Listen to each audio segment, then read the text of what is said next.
empecemos. Bueno, la vez pasada nos habíamos quedado con nuestro queridísimo presidente Cleveland, Así es. ¿no? Y su Y sus mandatos, sus mandatos no consecutivos. Único presidente de los Estados Unidos que gobernó su periodo. a lo Obregón. Sí.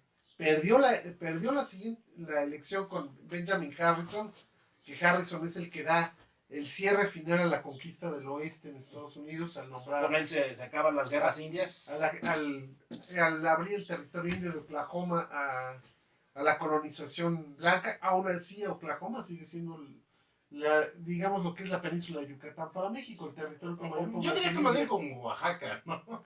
No, Yucatán tiene más población indígena que Oaxaca. Una vez más, hoy, ¿en número o en porcentaje? En ambas. ¿En ambas? ¿Seguro? Sí. Yo hubiera jurado que en número los sobrepasa por mucho Oaxaca. No, ya sabemos que Oaxaca todo es En México ya, acuérdate que tenemos una colonización cultural oaxaqueña impresionante. Territorio ocupado, así, ¿no? Sí. Bueno, entonces... Sí, de verdad, es que, de verdad, culturalmente todo el mundo en México, ¿dónde es la parte más cultural? Vamos a Oaxaca. ¿Y el resto del país qué es? No, bueno, Oaxaca. Es que Oaxaca, fíjate, ellos han sabido mantener exactamente su independencia cultural. Y ellos y los mayas. Sí, De ahí en fuera, todos los demás nos hemos mixturado de una forma espantosa. No, afortunadamente. Nah, afortunadamente. A mí sí me gusta, a mí sí me gusta la mixtura. No, a todo el mundo le gusta la mixtura y yo la aplaudo. O sea, yo siempre lo he dicho, lo único peor que podemos hacer después de negar nuestra herencia americana es renegar de nuestra herencia mediterránea. ¿No? Sí. Cantábrica también. Más o menos. No, pues la mayoría. No, ya en serio, ya fuera broma, la mayor parte de los emigrantes después de la época de la conquista de América fueron cantábricos. Pero si te das cuenta, el mayor peso cultural viene del Mediterráneo. Roma, Grecia, los árabes, los judíos. Entonces, todos ellos vienen de esta región mediterránea. Bueno, pero a mí me sigue gustando la gaita, así que se muere. Está bien. Okay. Okay. Con ustedes el avante de la J, del J, es la J, ¿no? Bueno. Brujo. De araña. Esto se va a editar. Por favor. Bueno, por favor. Entonces, como habíamos quedado después de una hora y media, la película Far and Away es quizá la que mejor exprese la situación de Oklahoma, que la escena final es justamente cuando se abre la frontera y todos los inmigrantes van a reclamar su parcela. Sí, y aparte hay otro, no, y hay muchas películas al respecto. Yo no que conozco, Duelo al Sol está ahí, está pues, el musical Oklahoma, está No, ninguno de esos los he visto, cómo se ganó el oeste, How the West Was Won, está también. Al final creo que es Roy Lancaster, no me acuerdo quién más hacen la apropiación en Oklahoma. Todo esto lo viste en el 11, ¿no? Algo así. El cinito jodido del 11. No, bueno. No, sacan muy buenas películas, Sí, la verdad. Son películas. Ayer sacaron El último tango en París, que supongo que es una película buenísima, pero yo no la vi. Francamente no vale nada. Yo ya la vi, algunas la vi y dije, no. O sea, ¿era esto nada más? No sé. Marlon Brando encuerado. Ah, ¿te cae? Pues así como que... Te excita mucho la idea de Marlon Brando encuerado. No sé. Todo. Sí. No creo. No, realmente, como película El último tango en París ha envejecido fatal. No es una película que puedas volver a ver y digas, oh, qué profundo. Y ya después con los años las acusaciones de que sí, efectivamente, sí violaron a María Schneider cuando le dieron... la famosísima escena, ¿no? Cuando le hicieron el tacto rectal.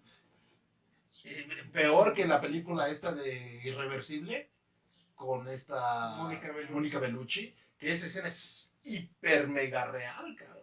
Sí, pero doña Mónica es otra cosa. No, bueno, saludos, Mónica, te amamos. Te adoramos. Mucho. We're not worthy. No mereciamo.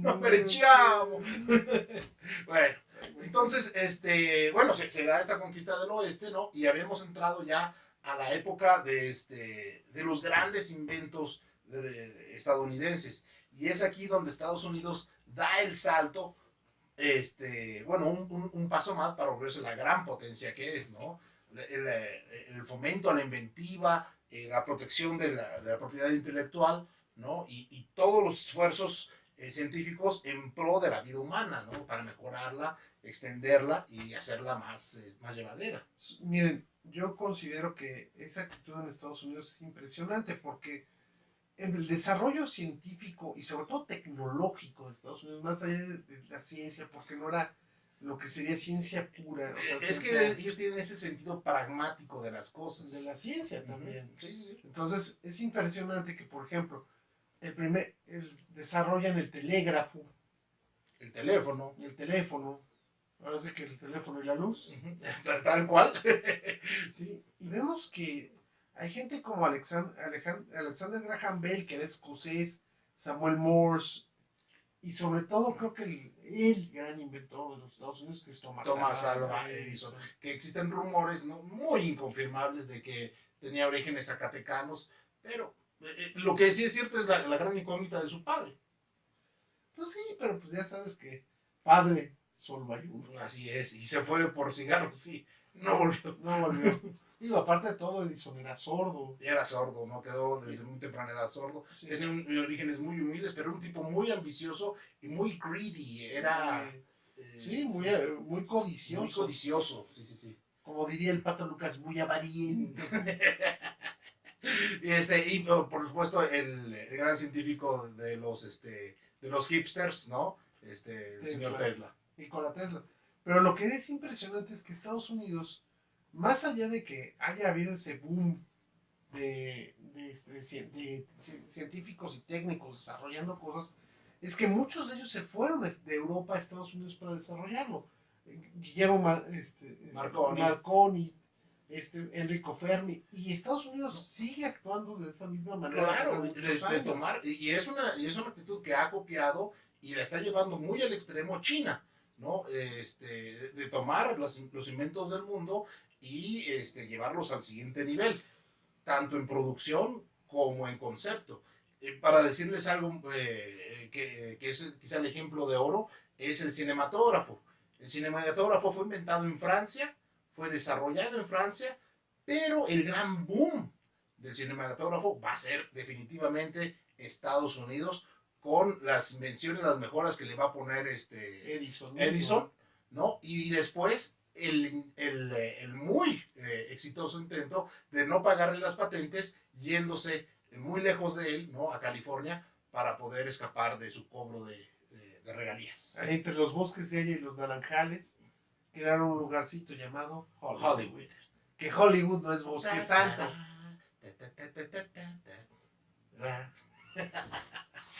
Aclaro que Hollywood quiere decir bosque de hayas, no bosque santo. El bosque santísimo. Santa Sabina. Bueno, tú sigue, ándale. ¿Cuál fumaste, compadre? De los honguitos de la señora Sabina. Te digo, la oaxaqueñización nos trae esos problemas. La liberación del alma. Pues no manches, güey, ya libera.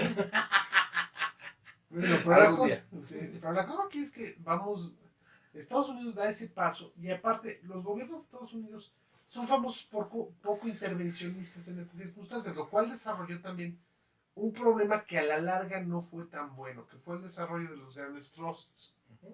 O sea, los grandes cárteles empresariales, no los cárteles de drogas, sino los cárteles empresariales que empiezan a desarrollar obviamente la producción a gran escala de acero, de cualquier cosa, medicinas, acero, trenes, comunicaciones, la industria del cine, sobre todo el petróleo, ¿no? Con Rockefeller, ¿no? John Rockefeller, sí. No era Rockefeller. No era Rockefeller. No, no era de los Feller de ahí, de la Narvarte. No, pues Feller es como de la Condesa de Bosque de Haya. No pensaría que Feller más bien sería como Navarro. Bueno. No, pero John Rockefeller, que empieza a explotar los yacimientos petrolíferos en Pensilvania.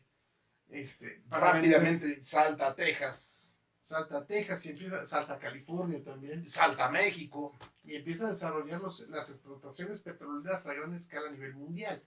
Cuando descubre la posibilidad del primer combustible usado, que fue el queroseno. Pero el gran boom se va a dar con otro invento americano que también originalmente era francés, el automóvil. No me digas que vas a considerar la caldera de Cugnot como el primer es el primer automóvil. O sea, etimológicamente hablando, es el primer automóvil. Tenéis razón, don Juan.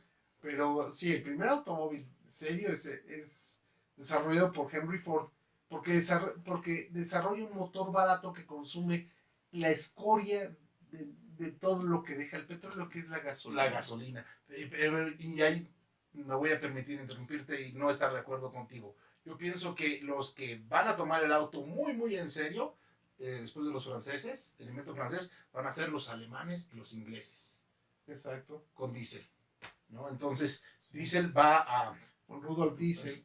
Hace el motor de combustión interna, sí. ¿no? Y lo que va a hacer Ford va a ser la producción, va a tomar los estudios de Adams y de movimientos y tiempos para hacer la producción ya en masa, en escala, ¿no? En serie.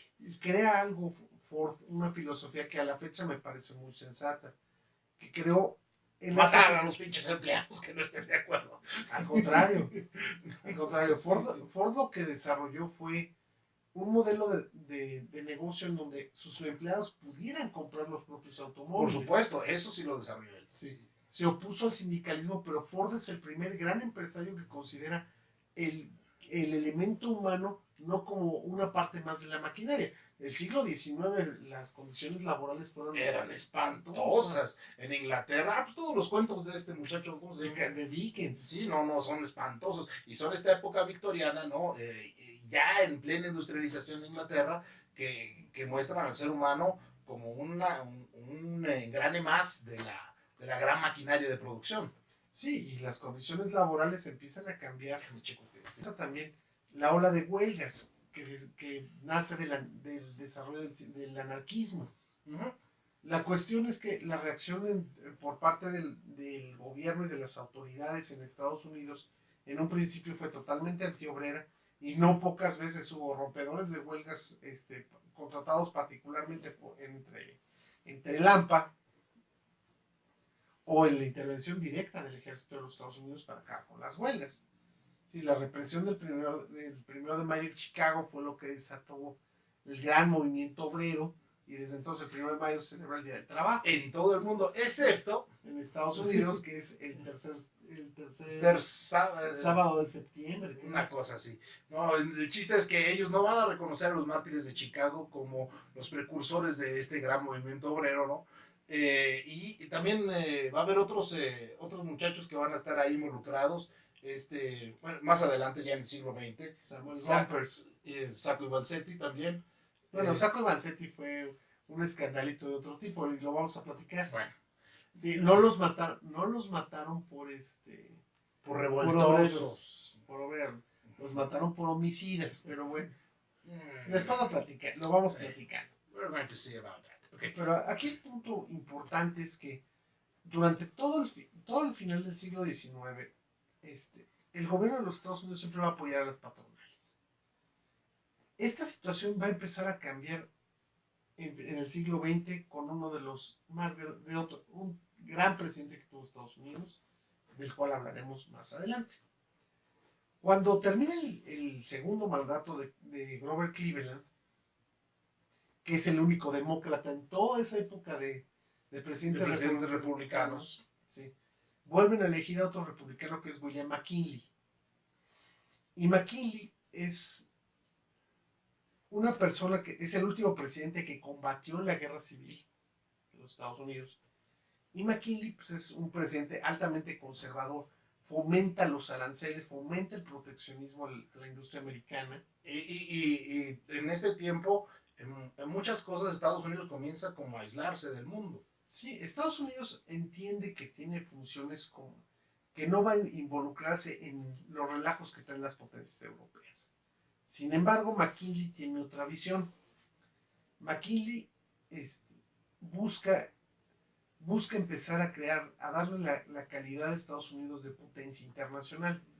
En años anteriores ya los Estados Unidos ya han ocupado las Islas Midway y por medio de una guerra en Hawái, donde primero derrocan a la monarquía, crearon una república en Hawái y después se anexó Hawái a Estados Unidos. Qué raro, nunca había escuchado un plan así. Exacto. Ya habían comprado Alaska, Rusia. Que Rusia realmente, bueno, en ese momento ya no lo necesitaba y tenía mucha necesidad del dinero. Y además lo curioso del asunto es que Rusia fue el único país de Europa que apoyó a la Unión. Uh-huh. Contra todos los demás países que tenían simpatías con los confederados, Rusia siempre apoyó a la Unión. Incluyendo los países que invadieron México. Exacto. Para con el imperio. Exacto. Entonces, ¿qué pasa? McKinley se da cuenta que tienen intereses Estados Unidos en volverse potencia mundial. Potencia. Es que es una... Mi ojo es realidad. Como digo, mi mamá me mima. Me mimo. Sí. Estados Unidos ya tiene interés de ser potencia internacional. Entonces, ¿hacia dónde voltea Estados Unidos? Pues durante muchos años Estados Unidos siempre había tenido problemas con México, que durante el porfiriato y las relaciones que establece don Porfirio Díaz a partir de 1880 con los Estados Unidos mejoran enormemente. Sustancialmente. Sobre todo por la mejora económica mexicana. Exacto, y porque México permitió y abrió a los inversionistas de Estados Unidos la capacidad de invertir en México todo lo que decían. Y Estados Unidos invirtió muchísimo dinero en México. No solo Estados Unidos, también muchos Gran países Bretaña, europeos, Francia, ¿no? Inclusive hasta Japón. Alemania, Japón, todos ellos invirtieron en México.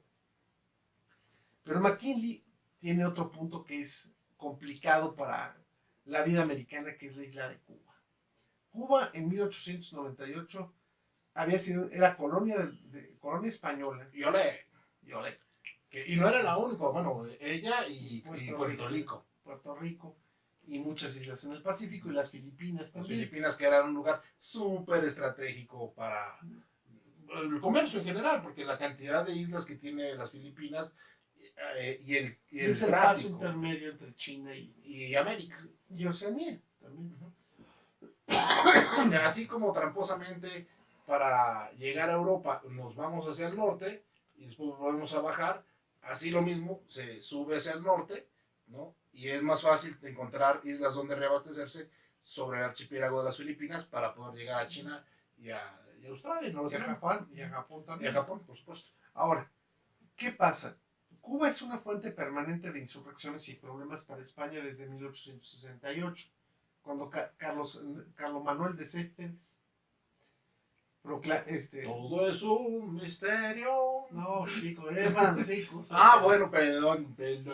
Carlos Manuel de Céspedes, en una ceiba, proclama la independencia de Cuba. Una vez más. Y desde 1868 hasta 1898, Cuba vive en un constante levantamiento en armas.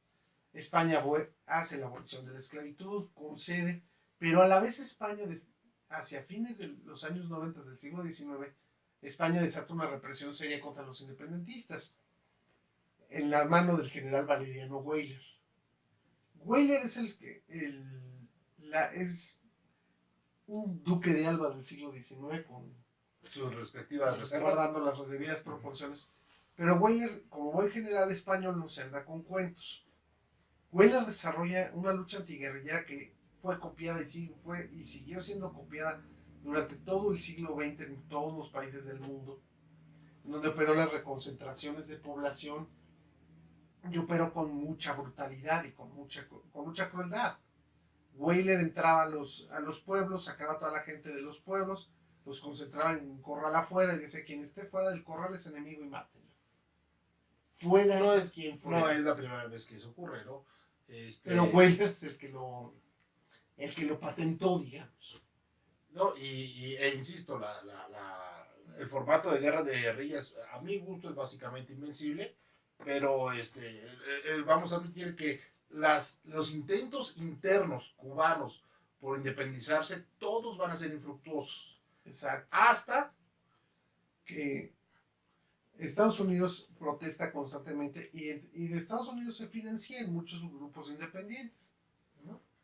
Hasta que en 1898, de hecho, José Martí trata de entrar a luchar contra España y lo matan en Son de 1896. de las primeras bajas que sufre su No, pero llevaba muchísimos años Cuba ya levantada. Martí es el apóstol, pero Martí era en su revuelta, en no su es que revuelta. no es que he estado Sí, porque estaba Máximo Gómez y así Antonio es. Maceo.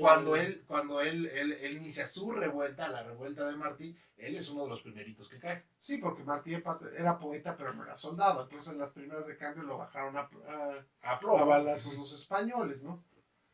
Pero la situación en Cuba ya está causando mucho problema con Estados Unidos, precisamente porque el mayor inversionista que había en Cuba era precisamente los Estados Unidos, aunque fuera colonia española.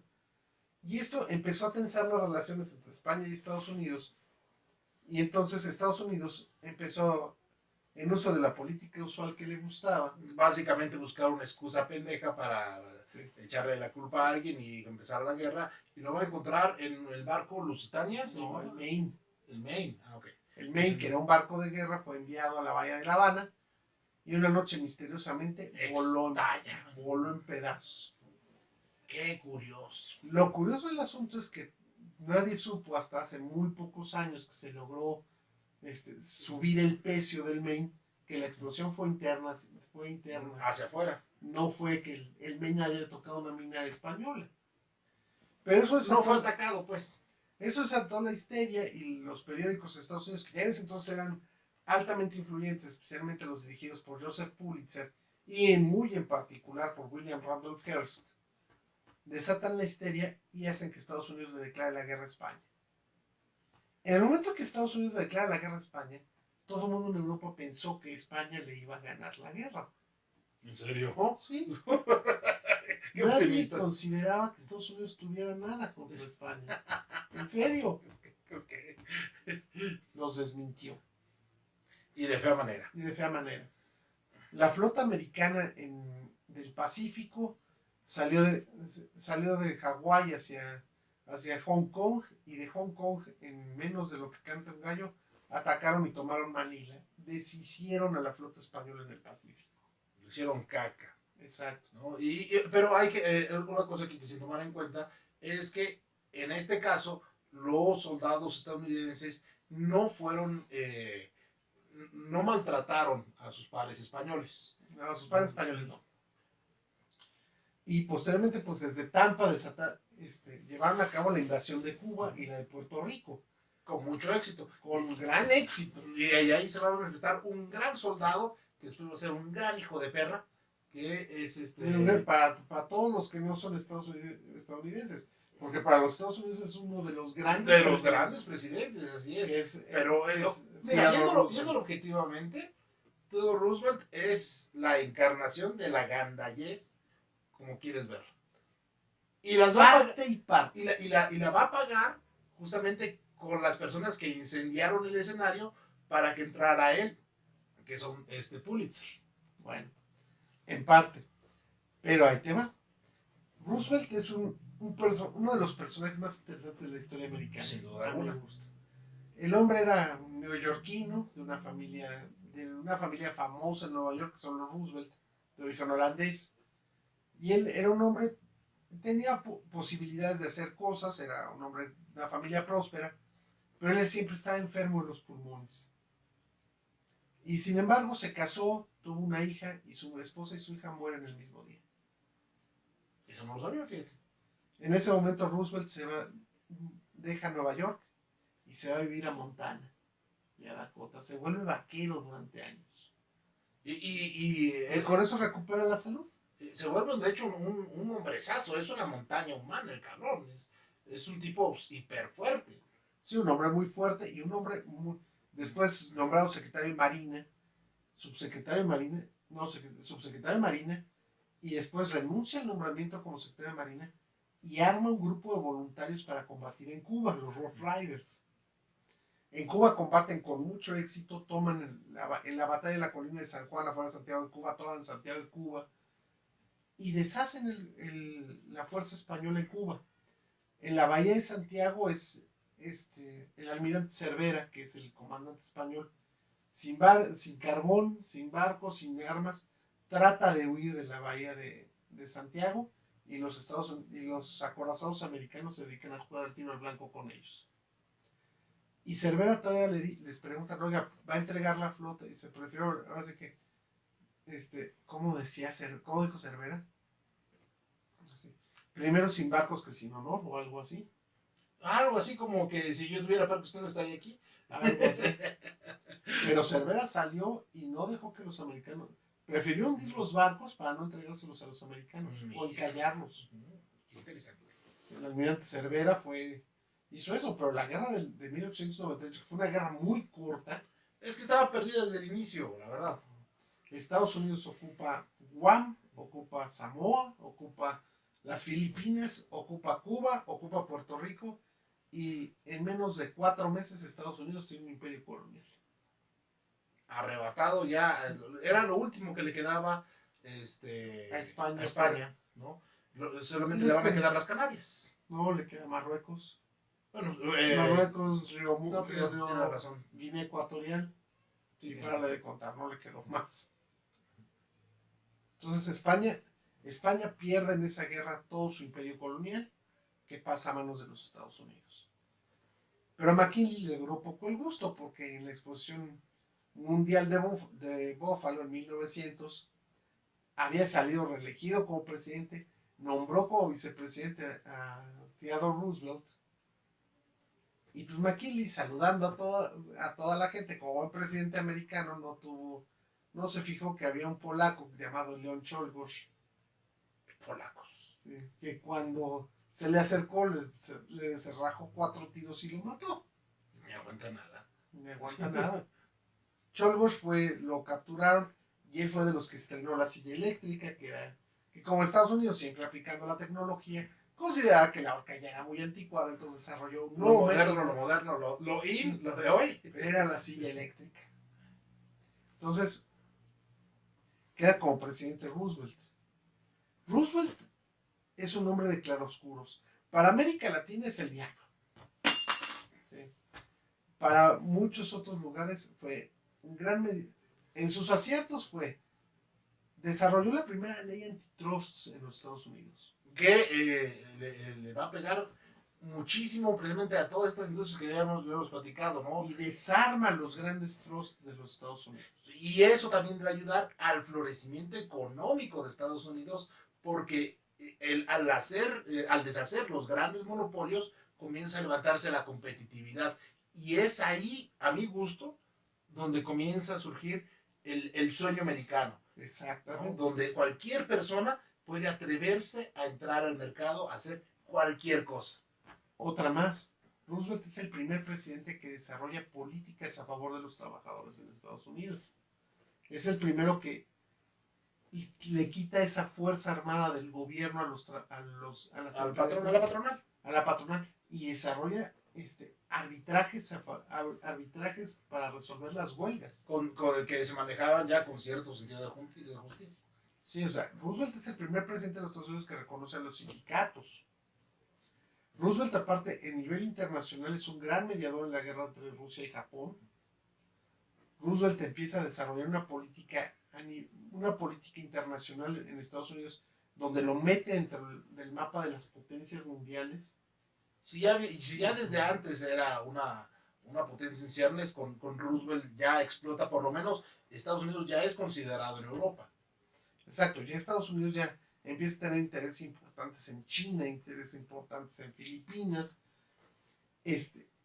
Hace una incursión en Marruecos exigiendo la cabeza del Raisuli cuando secuestran a un diplomático en Marruecos, y manda la flota. Roosevelt dice, o me entregan a mi diplomático o cañoneo Casablanca. Tienen 5 minutos.